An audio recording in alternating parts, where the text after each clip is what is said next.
ብራዘር ኣቦኻ ኣብ ቤቱ ምሳኻ ምንባር እንተዘይሕጉስዎ ንሱ ክወፅእ ኣለዎ ምክንያቱ ንስኻ ኣብ ናይ ቦኻ ገዛ ኢኻ ዘለኻ ንሱ ናብ ናይ ቦኡ ገዛ ይኸይድ ኣነ 93 ዓመት ገይረ ኣለኹ ሰበይተይ ግሬስ ምጓቤ ድማ 56 ዓመት ገይራ ኣላ ኣነ ወዲ 41 ዓመት እንከለኹ ሰበይተይ ናይ ሓደ ሰሙን ጥራይ እያ ነይራ ማለት እዩ ስለዚ ክሳብ ሕጂ መጻምድትኻ እንተደኣ ዘይረኺብካ ተስፋ ይትቑረጽ ምክንያቱ ገና ዘይተወልደት ክትኸውን ትኽእል እያ ወይ እውን ሓማትካን ሓሙኻን ገና ዘይተረኸቡ ክህልው ይኽእሉ እዮም What? ንጸላእትኻ ሓደ ዓይነት ክዳን እናገበርካ ኣደናግሮም ሎሚ ትማሊ ኮይኑ ክስምዖም ይኽእል እዩ ጥንስቲ እንከለኺ ገና ነዊሕ ጫማ ጅኑስ እንትለብሲ ኣለኺ ርእሱ ዝተጨፍለቐ ባንን ዝመስል ቆልዓ ምስ ወለድኪ ግን ዓይኒ ሰብ እንዳበልኪ ተማሪ እዚ ትርጉም ኣልቦ እዩ ኣብ ኣፍሪካ ናብ ፋርማሲ ኸይድካ ኮንዶም ክትገዝእ ምስ ተሓትት ቦምቢ ቻይና ከም ዝሓተትካ ኩሉ ሰብ ፈጠጥ ኢሉ ይጥምተካ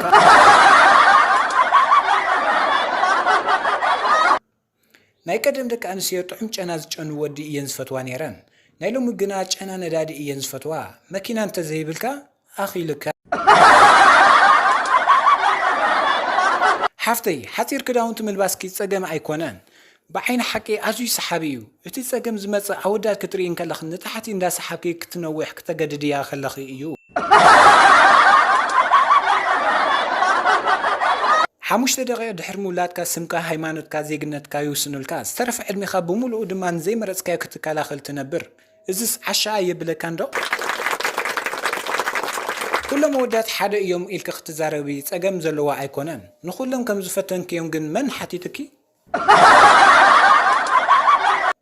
ነፍስኺ ካብ መጻኢኺ ንላዕሊ ምጽባቑን ምድማቑን ፀገም ዘለዋ ኣይኮነን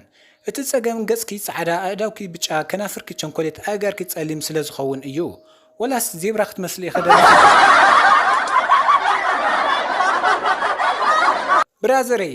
ጓል ቀያሕ ጸላም ሓጻር ነዋሕ ፍልል የብሉን ኣብ መንጎ ሰለፍ ዘላ ንብረት ደቂ ኣንስትዮ ሓንቲ እያ ስለዚ ወላቕ ዘላቕ ገዲፍካ ንሰበይትኻ እሙንኩን ሓፍተይ ንሰብኣይ ክጾታዊ ርክብ ኮኒንከዮ ምስ ኳሊእ ጓል ስለ ዝደቀሰት ዕገርግም እንተኾይንኪ ናይ ባሓቂ ስስዕትን መላኺትን ኢኺ ንምንታይ ዲና ኤሌክትሪክሲቲ ኤሌክትሪክ እንተኸሊኦምና ጀነሬተር ንጥቀም ግርህ ኢሎም ዝሓተትካዮም ዘይሓተትካዮም ዝሕብሩ ቆልዑ ኣመና እየ ዝፈቱ ሓደ መዓልቲ ሓደ ቆልዓ ምስ ኣዲኡ ረኺበዮ ዋው ክንደይ ደኣ ይፅብቕ እዩ ዝኸዳንካ ኢለ ምስ ሓተትክዎ ዓደይ ካብ ሽቁል ሰረቐታ እያ ኢሉኒ ብራዘር ጓል ኣንስተይቲ ዓርከለኒ እዩ ወይ ትሕዝቲ እየ እንተደኣ ኢላትካ ተስፋ ይትቑረፅ መብዛሕትአን ንማለት እየን ተወሲደን ዘለዋ ገለገለ እዋን ጭንቀት ኣብ ዘይቀብርኻ ክትሳተፍ ይገብረካ እዩ ምክንያቱ ንኽትበኪ ዕድል ስለ ትረክብ ኩለን ደቂ ኣንስትዮ ብሓባር መድሓኒት ኤድስ ከይተረኸበ ፆታዊ ርክብ ኣይንፍፅምን ኢና እንተዝብላ ደቂ ተባዕትዮ እቲ መድሓኒት ኣብ ውሽጢ 30 መዓልትታት ምረኸብዎ ነይሮም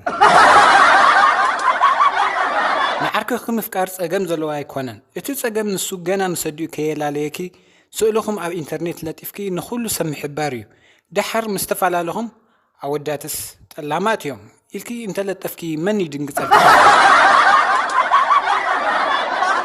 ገሊአን ደቂ ኣንስትዮ ጉድ ረኺበን ሰብኣይን ስራሕ ኣልቦ ክንሱ ሙሉእ መዓልቲ ኣብ ኣትካ ምስ ስራሕ ተፀሚዱ ከም ዝወዓለ ይሕርንኽ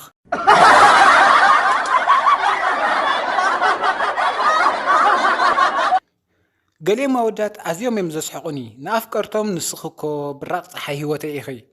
ንስኺ ኣብ ልበይ ዝዘንብ ዝናብ ኢኺ ብኣኺ መዓልተይ ብደመና ተሸፊኑ እዩ ይብሉ ትንቢት ኩነታት ኣየር ድዮም ዘንብቡ ዘለዉ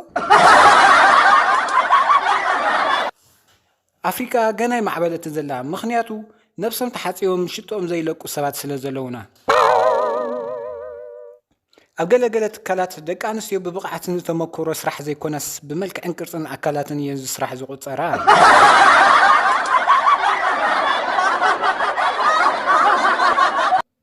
ገለገሌና ኣንስቲ ልዕሊ ሰብኡተን ንኣሽሽተን እየን ዘኽብራ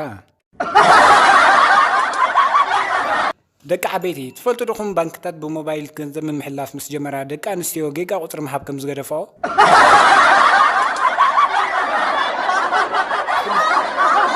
እታ ቀዳመይቲ ነብስኻ ትሕፀባ ብኻሊእ ሰብ እያ እታ ናይ መወዳእታ እውን ብኻሊእ ሰብ እያ እንታይ ደኣ እዩ ዝኹሉ ብድዕን ትዕቢትን ሕት በል ብሮ ገሌና ዋልድ ደቂሰን ከለዋ ደጋጊም ካደውል ካዘይ ሰምዓኻ ገንዘብ መሰደድ ካላ ግን ዋላ ድምጺ አልቦልን ከላ ይሰምዓአ ሓፍተይ ስራሕ ክደሊን ከለኽና ብዙሓት ትካላት ይኸ ሲቪ ትአትዊ ምክንያቱ አበይነይቲ ትካል ከም ትቆፀሪ ስለ ዘይትፈልጢ ሓደ ወዲ እውን ምስ መን ከም ዝውድእ ስለ ዘይፈልጥ ምስ ብዙሓት ኣዋልድ እንተወፅአ ንምንታይ ትቐየምሉ ኣብ ፌስቡክ ንሓደ ሰብ ብሎክ እንተገይረዮ እሞ ከዓ ኣብ መንገዲ እንተረኺበስ ይርኤኒ ዶ ይኸውን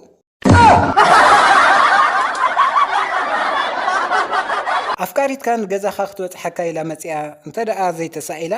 ዝሓወይ ገዛኻ ፀባበቕ ገዚፍ ርእሲ ዘለዋ ጓል ምፍቃር ፀገም ይብሉን እቲ ፀገም ኣፍ ልብኻ ክድቅስ ምስ ትደሊ ጥራዩ